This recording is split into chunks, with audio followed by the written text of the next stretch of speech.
Nagbabalik na naman ang inyong tagapaglingkod ng mga balita at pawang katotohanan lamang. Naging mainit nga na usapin sa mundo ng social media.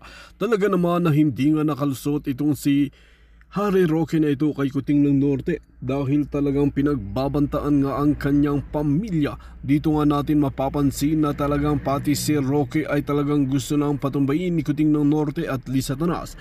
Matatandaan nga natin na itong si Roque na ito ay talagang isa rin siya na ipinaglalaban ang karapatan ng pangtao, lalong-lalo na nga ang supporters ng mga Duterte. Dito nga natin mapapansin na talagang mas lalo nga nang gagalaiti at umiinit ang labanan ngayon dahil talagang gusto nang gamitin ni Kuting ng Norte ang kanyang kapangyarihan. Habang nakaupo pa ito ay talagang gusto nang patahimikin ang kanyang mga katunggali at ang mga nagbubunyag ng kanilang mga kabulukan sa loob mismo ng palasyo. Dito nga natin mapapansin na talagang wala nang ang kredibilidad ay talagang gagawin niya pa lahat para matahimik lahat ng kontra sa kanyang administrasyon. Ito nga ang tila nakakalungkot na katotohanan na mapa hanggang ngayon ay talagang hindi nga natitiis ng ating mga kababayang Pinoy na masikmura ang ganitong pamamahala. Ngunit tila walang magawa ang ating mga kababayang mga Pinoy dahil nga rito ay marami na nagtipon-tipon para mag-alsa at patalsikin si Kuting ng Norte. Well mga kaibigan, para nga sa karagdagang impormasyon, panoorin natin ang buong video. At kung bago ka pa lamang sa aking channel, huwag kalimutan i-click ang subscribe button at notification bell para lagi kang updated sa ating mga bagong video. At para sa sulit viewers natin dyan, maraming salamat sa walang sawang pagsuporta. Advice siya na, parang wag ituloy, pero, tinuloy pa rin and everything. Ngayon, so ano ang ibig sabihin nito? Ibig sabihin talagang pinagtulungan nila si Inday Sara, tinarget nila, pinagplanuhan nila. Hindi dahil si Inday Sara ay may kasalanan dito sa binabato nilang confidential fund, kundi tinarget, pinagtulungan ni Lisa Tonas, ni Bangag. Inamin mismo ni Tiangco Di ba na nag-uusap sila prior dito sa impeachment ni Inday Sara? At itong si pamunuan daw ng speakership, sino bang speaker? At itong mga buwaka ng Genemes dito, na mga walang paninindigan sa Congress. Yung pumirma kay Inday Sara, pero yung iba, luhaan, I believe hindi rin lahat na release yung kanilang pondo. Yun ang pagkakaintindi ko. So, malinaw na kinarma talaga itong Bangag na ito. Kaya naman walang pagmamahal sa kanya yung tao. Kitang-kita ninyo. Okay? Inamin mismo ni Tiangco, magkakamag-anak yan nila, di ba? Sila magkakamag-anak yan. I think yung but anyway, 'di ba? Inamin niya mismo, okay, na after na pumirma itong mga ibang hunghang na mga kongresista ay hinold pa rin nila yung tinatawag yung conditional release. Okay? Dito yung pag-release ng pondo. Alright? Ngayon, mga palangga. So, ang iba hindi nila na-release, yung iba yung malapit lang sa luwag, yun ang na-release siguro.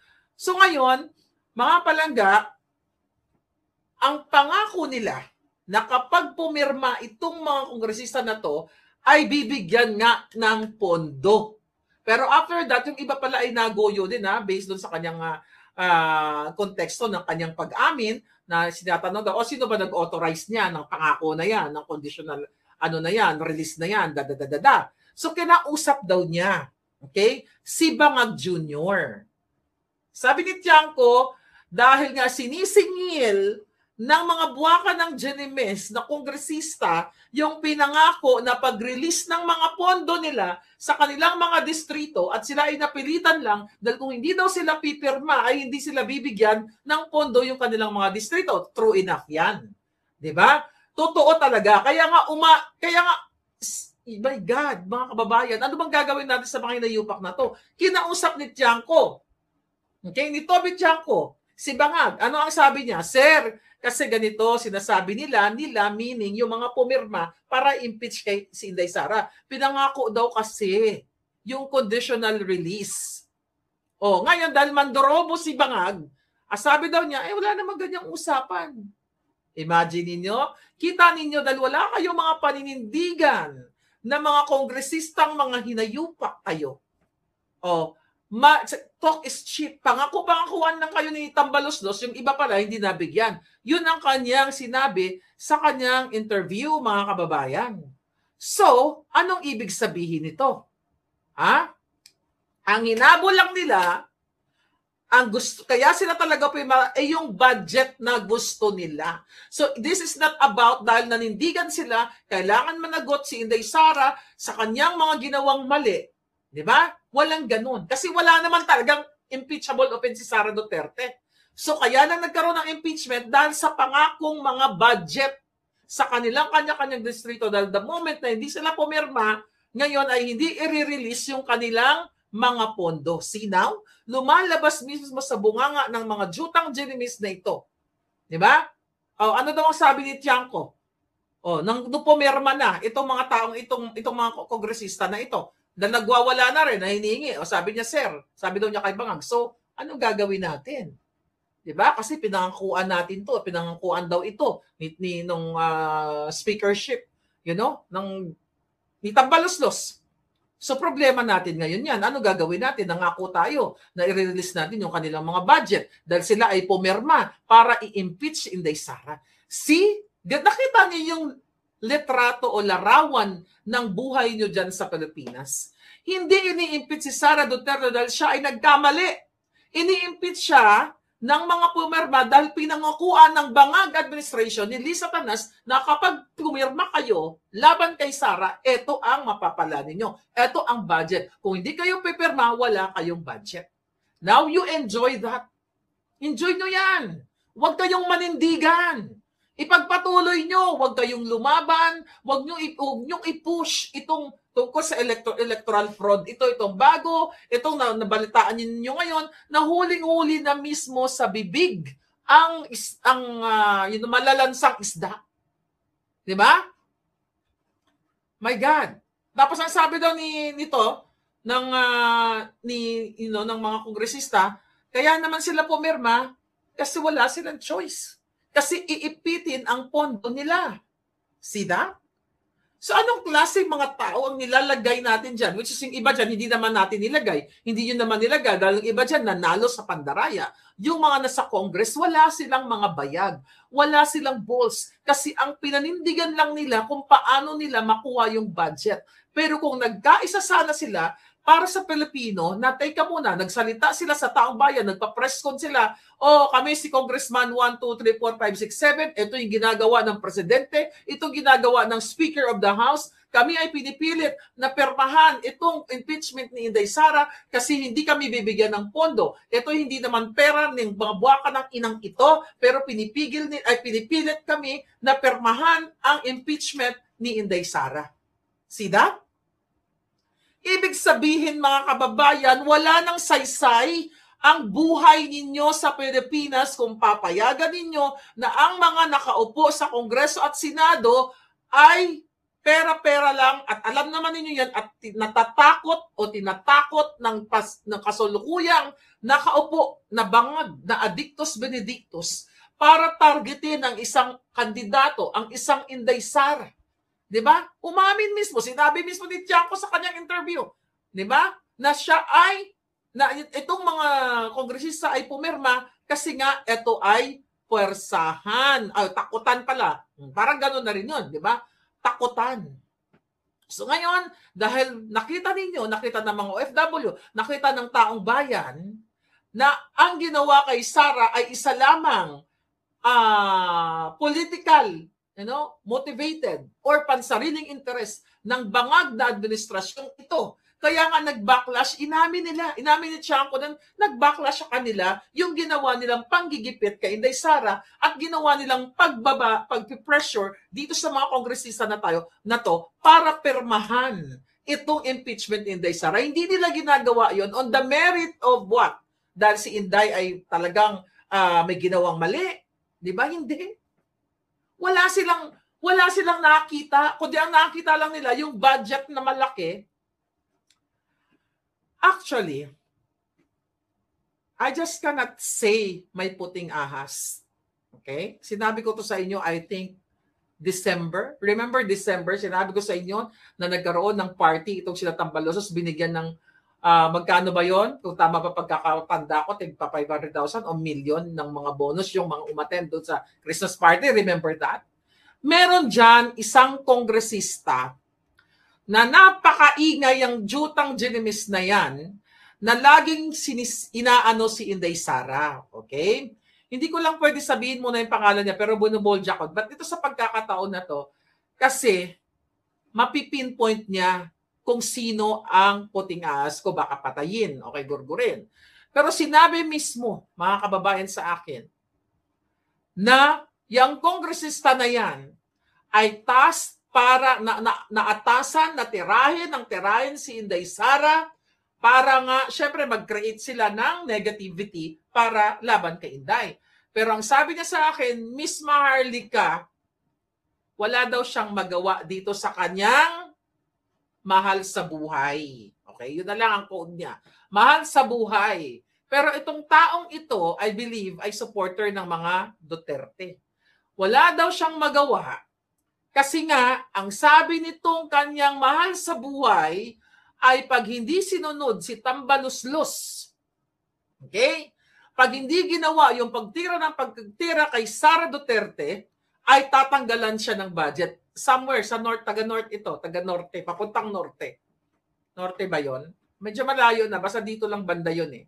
'Di ba? Magaganda ang mga karagatan doon sa area na yon. Alright? Yun yung clue ko. So ngayon, mga kababayan, basta yun. So anyway, so nakikita ninyo, alam ko na to, kaya hindi naman ito nakakasorpresa, no? Hindi ito surprise na, ay wow, di ba, nalaman na natin na si Bangag pala at si Lisa Tanas at si Tambaluslos. Mga kababayan, kitang-kita na talagang tinatarget si Inday Sara kasi nga, lalo na ngayon, midterm election, nakita ninyo. OFW votes Duterte. Mindanao, Visayas votes Duterte. Kaya nga saan nang galing yung 18 million na yan na overvotes? Kaya nga talagang dapat i-push natin ito. Kasi ito si Toby Tiangco, nagsabi pa daw siya na wag na muna natin gawin po, parang wag muna kasi wag before election. Pag-isipan nating mabuti. Ganon pa. Inamin ngayon, ang tanga, ano ba yun? Nakapulburon ka ba, Toby? Bakit ka umamin? 'Di ba? Huling-huli eh. Pero nakita ko yung face lock niya, parang ngarag-ngarag. Tignan niyo yung mukha ni Toby Tiangco, yung bago para siyang ngarag-ngarag you know?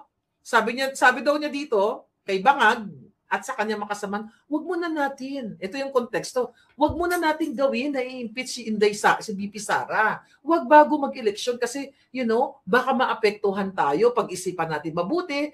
O 'di ba? Hindi daw sumunod sa kanya. Kasi sabi niya, hindi lang itong political consequence daw. Sabi niya, marami pang mga pwedeng maging consequences, sabi niya, kapag ginawa natin to. Diba? Meron tayo, sabi niya, impeachment proceeding. Diba? Ayan, madugo yan. Tapos ngayon, pinakidnap pa nga si Pangulong Duterte. Di nakita nila, ang sinasabi nila na walang supporter ang mga Duterte. Kita ninyo kung paano sila, paano mag-protest vote, ika nga, itong ating mga palangga. Tayong lahat. And now, itong pinakamalaking issue ngayon, yung 18 million. 18.2 na overvotes. Diba? So, itong ginawa nila ay, ang ginawa nila pag-impeach kay Sara, yun na nga, nag-backlash, parang ginurgur nila yung mga sarili nila. When I say ginurgur yung what? Yung kapalaran ni Wakwak sa Cebu. 'Di ba? Si Abante Cedilla, 'di ba, talunan. Si Kimbo, talunan. Si Mr. Google, si Dam Fernandez, talunan. At marami pang iba. Sino pa yung mga talunan, 'di ba? So eto ngayon, nakita ng taong bayan kung paano sila manggipit diyan sa WAD committee na yan, sa TRICOM na yan, not only sa mga vloggers, pero sa lahat. At kay Attorney Harry Roque, later on, we'll talk about Attorney Harry Roque. So ngayon, mga kababayan, tinanong siya ng reporter, itong si Toby Tiangco, so ano yung naging adjustment ninyo since, yung mga taga Mindanao, di ba, nagagalit. Ang ginawa pala, hindi sila masyadong tumutok sa Mindanao kasi ayaw na nilang gumastos. Inamin niya, di ba? Kasi ayaw na nilang gumastos kasi alam nilang magiging talunan sila doon eh. Dahil hindi sila uubra sa Mindanao. At even sa Visayas. Di ba? Sabi niya, ba't pa kami pupunta sa Mindanao? 'Di ba? Mag-suspend pa daw sila ng kanilang mga mag-spend ng time, resources, tapos hindi naman namin, sabi niya, hindi naman namin makukumbinsi ang tao doon. Di ba? So pumunta na lang daw sila sa lugar, doon sa makukumbinsi nila o mahuuto nila yung tao. Oh, sabi niya, and if we go there, sabi niya, sa bilang isang, as an alyansa, malansa, sabi niya, imbis daw na makasingit-singit yung mga kandidato nila as individual, pag sinabi daw alyansa, ay, damay-damay na silang lahat. See that? Na-feel nila yung power ninyo, mga palangga. Ang Duterte power na-feel nila, alam nila eh. Hindi sila tumutok sa Mindanao. Kahit ano pang bigay nila ng mga ayuda, alam nila na bokya sila doon. At napatunayan yun. Nakita nyo, sa Davao, landslide, di ba? Nilamon ng buo ng mga Duterte, pamilyang Duterte, ang kanilang mga kalaban. Kita nyo yung si Migaon. Tignan mo yung pamilya Nograles. Tignan mo, 60,000 votes. I think 60 plus thousand. Compare sa boto ni Pangulo Duterte, 400 plus, di ba? Kung tama ang pagkaalala ko. My God. Nakikita ninyo? Wala pang kapakampanya kay Pangulong Duterte yan, ha? Kinulong pa nila, o dinukot nila. Dinala nila sa dahig. O, ano pa ngayon? So, alam na natin ang galawan ng mga bangag na ito, kaya yung impeachment po ni Inday Sara ay hindi dahil si Inday Sara ay may nakita silang probable cause na ito ay nagkasala sa taong bayan, kung hindi nakita nila na si Inday Sara ay threat sa 2028 at ang mga Duterte, kaya ang kanilang misyon ngayon pa lang ay sirain na. So para hindi sila magwagi sa paninira nila, mga kababayan, ngayon pa lang panagutin nyo na si George Garcia. Panagutin nyo na ang COMELEC. I-push nyo si Amy Marcos, di ba? Baka nga malaman pa natin na hindi talaga siya nanalo dyan sa committee, kasi wala nang time, ano? Sa June 30, magbabago na eh, no? Wala nang, I don't know kung may time pa. Kasi nga siya ang head o chairman ngayon ng Committee on Electoral Reforms na lagi niyang sinasabi na hybrid election, mano-manong botohan at automated na transmission. Diba? So kitang-kita ninyo mga kababayan na talagang inamin ng mga bangag through Toby Chanco yung kanilang pagbagsak o pagiging talunan sa Mindanao, di ba? Asa ng mga bagong alyansa ng mga malalansa. Di ba? Dahil sa kanilang pag-impeach dyan kay Inday Sara, kaya tignan ninyo, even yung INC ay hindi dinala yung kanilang mga kandidato. So kitang-kita nila kung paano maghiganti ang mga Duterte voters. Nilampaso talaga sila. Kaya nga lang, ito may malaki tayong issue ngayon dito sa overvotes na to na how come? Diba na nakapasok itong si Matching, nakapasok si Bam Aquino, si Lito Lapid, at yung iba pa. Kaya talaga wag natin to bibitawan. Kailangan wag kayong mga Duterte 10, Duterte 7 na lang kayo dahil yung tatlo nandoon na, di ba? Kayo, Attorney Vic Rodriguez, Attorney Lambino, Jimmy Bondoc, Hinlo, Salvador, sino pa yung isa? Si Mata, 6. Sino pa yung isa? Hindi ko nabanggit. Di ba? Kayo talaga ay what? Huwag kayong tumigil. Dapat nakikita namin kayo sa social media. Huwag nyo tong tatantanan. Kitang-kita ang pandaraya. I-push nyo ito. Lahat ng mga alam nyo sa batas, anumang legal, Attorney Torion pala, si Pastor Kibuloy, nire-represent na Attorney Torion. Di ba? Yan, magaling na abogado. Huwag nyo tong bitawan. I-push nyo nang i-push ito para malaman ng taong bayan saan ang galing saan ang galing, saan mga lugar yung 18 million overvotes na ito at talaga bang makina ang may kasalanan o ito'y nakaprograma na. Di ba? Nakaprograma na mga kababayan ang kanilang pangdaraya. So now, ngayon, di ba ngayon, tignan mo, nung recent na nagkaroon ng briefing itong Malacanang, itong tara-tara nila, 'di ba? Nagkambyo sila, 'di ba? Hindi na raw tututukan ni Bangag itong impeachment kay Sara. 'Di ba may mga ganun sila, bigla silang kumambyo kasi alam nila na wala silang patutunguhan. Baka ito pa ang magpapadiskaril, magpapabilis sa pagbagsak dito kay Bangag. Alright? Sa bangag na ano na yan, na ang tawag dito, na pamumuno So ngayon, anong gagawin natin ngayon? Okay? O dahil nga yan ang isip ngayon, yan ang pinaka-trending ngayon. O binalikan na naman nila si Attorney Harry Roque. So kahapon nag-release sila ng what? Ng warrant of arrest sa kasong human trafficking. Imagine nyo kung gaano kawalang hiya ang DOJ, ang gobyernong bangag para, tingnan ko lang to para anuhin si Spokes Harry. Si Attorney Harry, isa pa lang ang kanyang warrant of arrest. Okay? I don't know, isa pa lang, di ba? Ako, 7 yata o 8 warrant of arrest ang inimbento ng DOJ. Ang inimbento ng PNP. Ang inimbento ng NBI. When I say invento, nag-fabricate sila ng fake address, di ba? Kinuwento ko na sa inyo. Kaya Harry Roque, Attorney Harry, huwag ka mag-alala, isa lang yung warrant of arrest mo. Ako 7. Gamit ang fabricated address, fabricated crime nitong mga bangag na ito. Kaya hindi natin sila tatantanan. Mga kababayan, sinasabi na ito ay qualified human trafficking daw ang ginawa ang kinaso nila kay Harry Roque. Natatandaan ninyo na si Spokes Harry Roque ay bilang isang abogado, okay, ay yung kanyang kliyente ay sinamahan lang niya doon sa pag-settle ng bill nila, ng kanilang mga dues doon sa saan yan? Sa anong department yan? PAGCOR. Okay? Wala namang actual na ni-recruit. Okay? Si Spokes Harry Roque. Wala siyang actual na ni-recruit o kumuha ng mga iba't ibang lahi para gawing, let's say for example, ano tawag dyan? Child labor o gawing pokpok, di ba? Katulad ng mga bangag. Wala naman siyang ginawang mga actual na, pagdestrongkar o hindi niya pinagkitaan yung mga sinasabing, tinraffic niya ng mga personalities. Wala namang ganun. Kung meron ng pagkakamali, yung pinabato nila, yung pogo-pogo, kasi kinukonek yan kay Spokes Harry, di ba? So ngayon, kung may ginawa man, yung kanyang kliyente, di ba? At labas siya doon, bakit si Harry Roque ay tina-target ng mga bangag? Wala siyang in-exploit. Si Lisa Tanas meron. Si Marcos Jr. nga may kinidnap, tsaka si Lisa, di ba?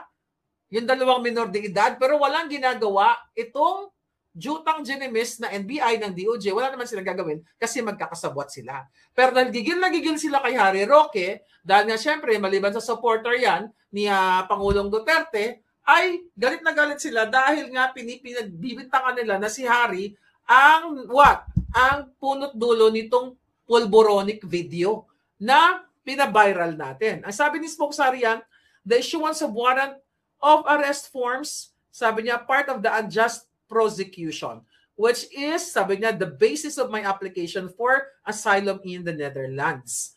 Yun nga, gagamitin na naman ni Harry. Tandaan ninyo, yung authentication po ng pulboronic ni Bangag, yung sumisingot siya, ay pinorward na rin ni Harry Roque sa Netherlands. Diba? Alam nyo na yun. Sabi ni Spokes Harry, I am a victim of political persecution by the Marcos government because I am an ally of the Dutertes. I will seek all available legal remedies to secure my life and liberty, which are currently under threat. I reiterate, there is no flight as evidence guilt, but the exercise of a human right to asylum, sabi ni Spokes Harry Roque. Wala man maipakitang ebidensya itong DOJ, itong mga bangag na ito, na nagkaroon ng qualified human trafficking na ginawa si Spokes Harry. Ang binasihan lang nila yung sinamahan yung Cassandra, di ba? Doon sa PAGCOR. Meron bang ginorgor si Harry doon sa mga ni-recruit, quote and quote? Meron ba siyang sinampal katulad ni Lisang nananampal na mismo si Bangag ay sinasapak niya? Wala namang ganon, di ba? So mahirap ito mapatunayan, mga kababayan, ng Bangag administration. Kasi wala naman silang ebidensya. Meron bang testimonya? Well, pwede silang maghanap. Di ba? Magbabayad ang mga bangag, nakukuha sila ng mga biktima. Kunyari, inano ka ni Harry, di ba? pwede silang kumuha ng mga ganyang peke-peke. Pero pagdating sa korte, hindi naman magsa-stand yan kung ito ay puro kasinungalingan. Pero ang ginagawa nila ngayon kay Harry Roque, mga kababayan, ay para talagang dukutin si Harry sa Netherlands. Tapos ang sinasabi nitong mga bangag na ito, o kung matapang, kasi sabi ni Atty. Harry, na lame duck daw itong si bangag. O tapos sabi nitong kanilang tagapagsalita, o lame duck pala, ba't hindi ka umuwi? Ang kapal ninyong manakot kasi hawak ninyo ang batas. Hindi kayo lumalaban sa tama. Siyempre, pagtungtong pa lang ni Harry doon sa Pilipinas, sa airport, dadamputin na nila. Hindi naman, di ba? Dadamputin na nila, imamugshot nila. Ikukulong nila. At pwede ring lasunin o kunwari ilaglag doon sa airport. Bakit natin sinasabi? O ilaglag kahit saan. Mismo, ayan, babalik na naman tayo sa PIDEA leaks. Kaya nga ako, nagiinit ang dugo ko noon, di ba? Doon sa PIDEA leaks dahil binanggit na mismo, ipinresent na mismo ni Agent Morales, etong si Kumar, ang nasa likod at si Lisa Tanas, based on that video, nakausapin si Morales dahil inilabas ni Morales, nagtestimonya si Morales na si Marcos Jr., yes indeed, noong 2012 ay sangkot sa pulboronic, dapat i-raid niya. Di ba naalala nyo? Inilabas ngayon ni Agent Morales na kinakausap siya na wag nang tumuloy sa Senado at sumunod na lang kung ano ang offer ni Lisa Tanas at ni Kumar. Kung hindi siya susunod, si Lisa Tanas at si Kumar, according to that video, ay pwede siyang gurgurin sa pamamagitan ng aksidente o painumin siya ng formalin o kung ano pa man lason. Right? Yan ang pwede nilang gawin kay Attorney Harry Roque. Ano ang laban ni Harry Roque sa mga bangag? Kung ako nga, di ba? Na wala silang jurisdiction. Ano ang sabi ng NBI? Wag daw ako pasisiguro kasi kapag puno na ang salop, dapat nang kalusin, kahit ako'y nasa Amerika, ay kanilang hahantingin. Coming from former judge Santiago, sinabi niya yan na ako'y hahantingin kahit ako'y nasa Amerika. Ibig sabihin, kaya nilang mangdukot ng tao kahit wala silang jurisdiction. Si Harry ay protected ng Netherlands. Alam ko yan dahil nag-uusap naman kami ni Harry. Alam niyo kung makilala niyo ng personal si Harry Roque? Gusto niyo siya maging kaibigan, mga palangga.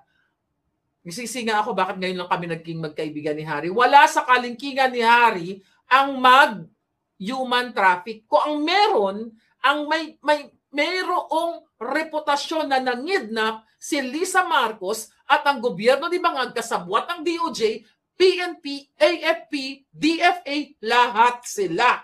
Yan ang ayaw pag-usapan ng mga buwaka ng inang yan. Kayo dyan sa DOJ, putang ina ninyo, dapat nagot kayo, mahinayo pa kayo. Si Lisa Tanas, si Marcos Jr. ang may history ng pandurukot ng 2 minor de edad. Tapos gusto niyong paawin si Harry? Kung lalaban kayo sa patas na batas, kaso walang batas sa Pilipinas, anong ginawa niyo sa mga vloggers dyan sa Pilipinas? Di ba pinadalhan ng NBI, ng SOMO, ng Supina? Pagdating ng mga kapwa ko vloggers doon, tinatanong nila, sino ang complainant? Wala naman complainant. O di ba, nagbukang tanga? Nagbukang tanga yung iba. O, sino pinahan si vlogger 1, number 2, number 3? May mga abogado sila. Nasaan? Sino yung complainant? Ano ang sabi? Pinost pala yan ni Attorney Trixie. Ano sabi ni Santiago? Walang complainant. Ang sabi lang dyan, wag kayo mag-fake news ha. Kita ninyo? Intimidation. Imagine mo kung galing pa na Mindanao ang vlogger, papupuntahin nila sa NBI sa Manila, gastos ng pamasahe, pagkain and everything. Paano kung walang pera? Ganyan po ang intimidation ng bangag na administrasyon na ito. Katulad ko, katulad ni Sas, katulad ng halos lahat ng anti-bangag vloggers, ito ang gusto nilang matakot tayo, sisindakin tayo. Pero sabi ko nga, hanggang sa huling alindog ko, hindi